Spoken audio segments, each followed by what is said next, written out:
Okay, so here is our last free response problem of the year. And here's the guide video. So hot water is dripping through a coffee maker, filling a large cup with coffee.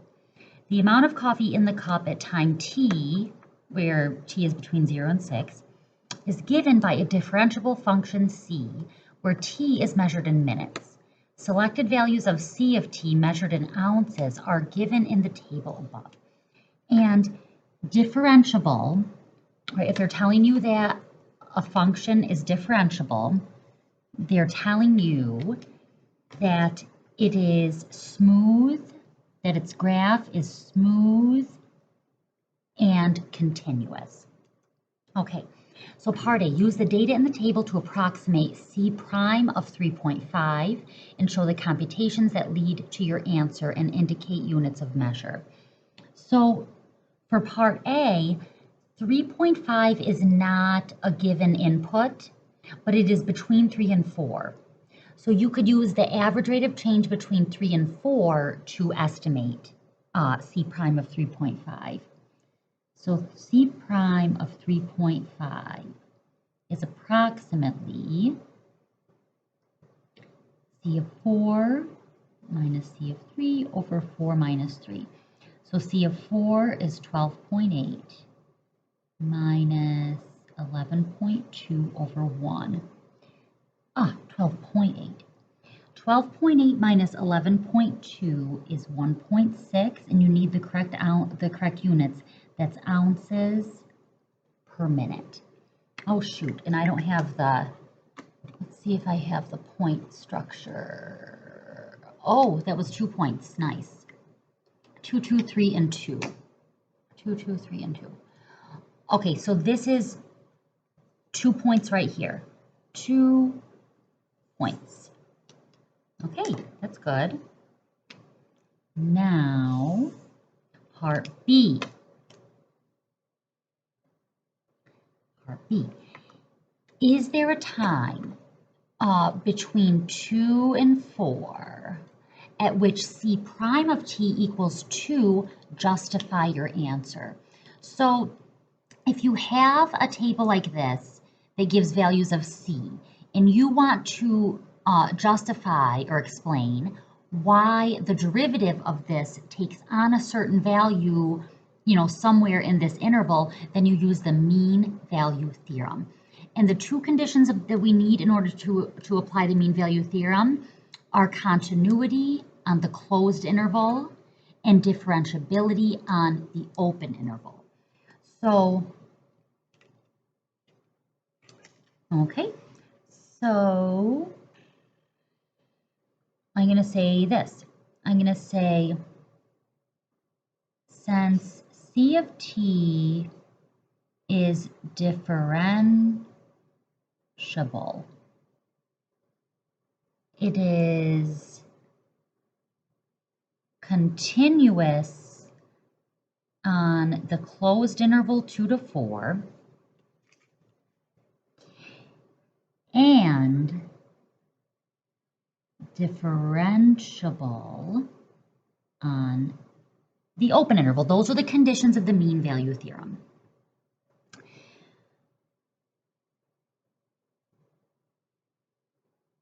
Okay, so then I'll be like, all right, then I'll say, therefore, by the mean value theorem, therefore, by the mean value theorem, there is a time t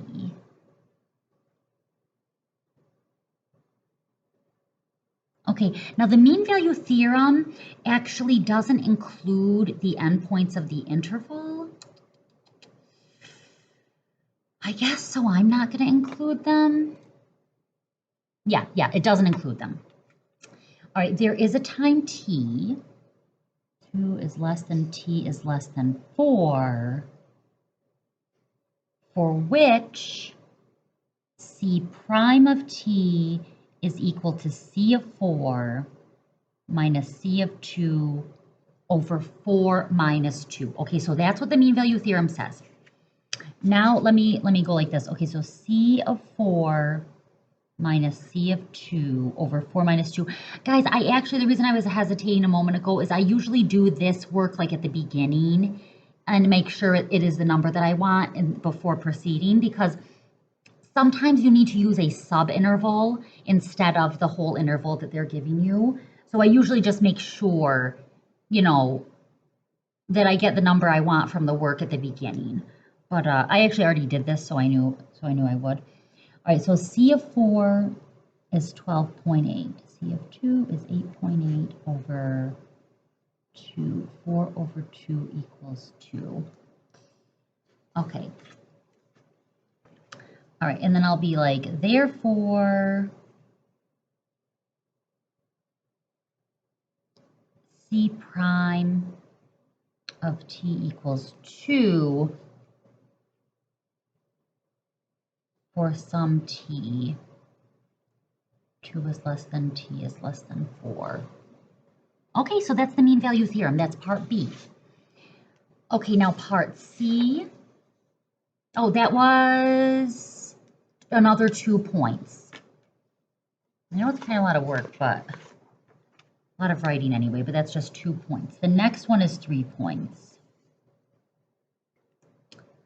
Okay, so the next one is 3 points. Okay, use a midpoint sum with 3 subintervals of equal length indicated by the data in the table to approximate the value of this integral. Using correct units, explain the meaning of that integral in the context of the problem. And guys, you need to know right away, if you see something like this, that is the average value formula, okay? And now, guys, a lot of you do not, which is great, but I'm going to use a graph just to explain this. Now, we haven't done a lot with midpoint sums. We've done left sums, we've done right sums. In a midpoint sum, instead of using the left or right endpoint to find the height of the graph, you go from the middle. You go from the midpoint up to the graph. I think we did it like once a while ago, but okay, so this is part C. Now the graph is totally optional. Okay, 1, 2, 3, 4, 5, 6. All right, and then I'll be like 14.5, 13.8, 12.8, 8.8, 5.3. 0, 0. 1 is this. 2 is that. 3 is that. 4 is this.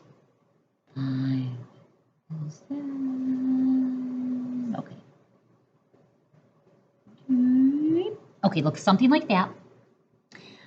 All right, and the way that the rectangles work. All right, so this is 1, 2, 3, 4, 5, 6. All right, they want 3 subintervals. So the first subinterval is going to be from 1 to 2. The second subinterval is going to be from 2 to 4. And then the third subinterval will be from 4 to 6. And you're going to use the midpoint, all right, which on the first subinterval is 1, second subinterval is 3, third subinterval is 5. You're going to be using the midpoints to go up to the graph. So for the first rectangle, I'm going to go up to the graph from the midpoint, and that's the height of my rectangle. So I just go to the left, I go to the right. All right, and that's my first rectangle. Now the second subinterval, I go to 3. Okay, from 3, I go up to the graph. and that's going to be the height of this rectangle. And I'll show you in a minute like how to do it like without a graph. Okay, that's the second rectangle. And then the third rectangle, you go from 5 up to the graph. And that's the third rectangle. And then, so the integral, we're going to get the integral by adding those together. Okay, so, all right, so we've got, all right, so we're going to have 1/6, and then the integral from 0 to 6, c of t dt, all right, is going to be approximately something. Now, all right, so we got to get this area, this area, this area. Now, if you didn't want to use a graph, it would go like this. Oops. Yeah, so if you didn't want to use a graph, it would just go like this. So here is the first subinterval from 1 to 2, the second subinterval from 2 to 4, the third subinterval from 4 to 6, all right?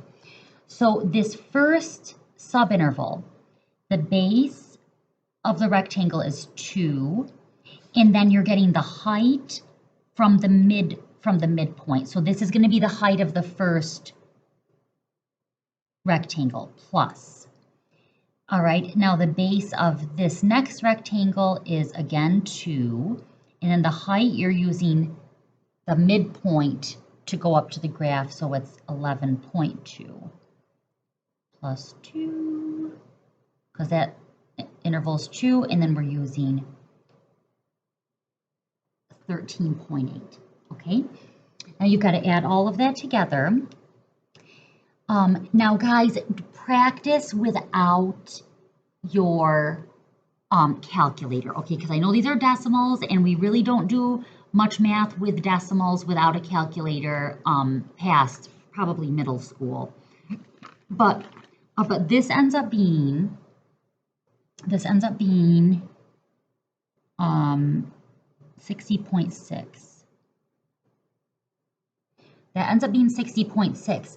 So up here, it's going to be 1/6, 60.6. 1/6, 60.6. All right, and that is 10.1. Okay, so the value of that integral there is 10.1. Okay, now, like that. Okay, they want us to explain the meaning of this in the context of the problem. Remember that this is the average value, all right? Now, what does C stand for? C stands for the amount of coffee in the cup in ounces. So you've got to explain it in the context of the problem and make sure that you're using units. So that is the, how did I say it? It's the average amount of coffee in the cup in ounces. That's important to say the units. In ounces from t equals 0 to t equals 6 minutes. And that is 3 points. Okay, now we just have one more, and it's going to be 2 points. Okay, the amount of coffee in the cup in ounces is modeled by B of t equals that. Using this model, find the rate at which the amount of coffee in the cup is changing when t equals 5. So this is part D. So we've got B of t is equal to 16, oh shoot, I gotta let you guys in. 16 minus 16e to the negative 0.4t. Just a second, I gotta let you guys in.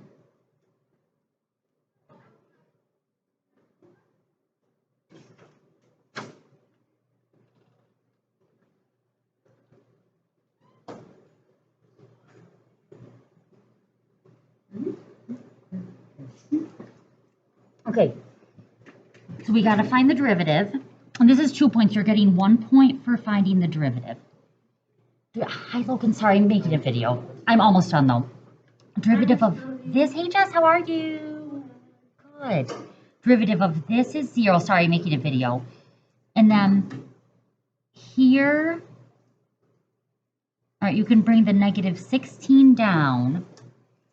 And then for the derivative of this part, negative 0.4t e to the blank. So negative 0.4 e to the negative 0.4t. So that's the derivative of this part. So it's negative 16 times negative 0.4 e to the negative 0.4t. Okay. Now I'll do a little bit of simplifying. All right, so this, so b prime of t, I converted this to 4/10, and then I ended up getting 32/5 e to the negative 0.4t. Okay, so again, when you're doing this on your own, guys, try it without a calculator. 32/5 e to the negative 0.4 times 5. All right, now off to the side, so this is negative 4/10 times 5 over 1. All right, so that's 2, that's 1, and then that's 1, and that's 2. So b prime of 5, 32/5 e to the negative 2 ounces per minute. And then that is another 2 points. Guys,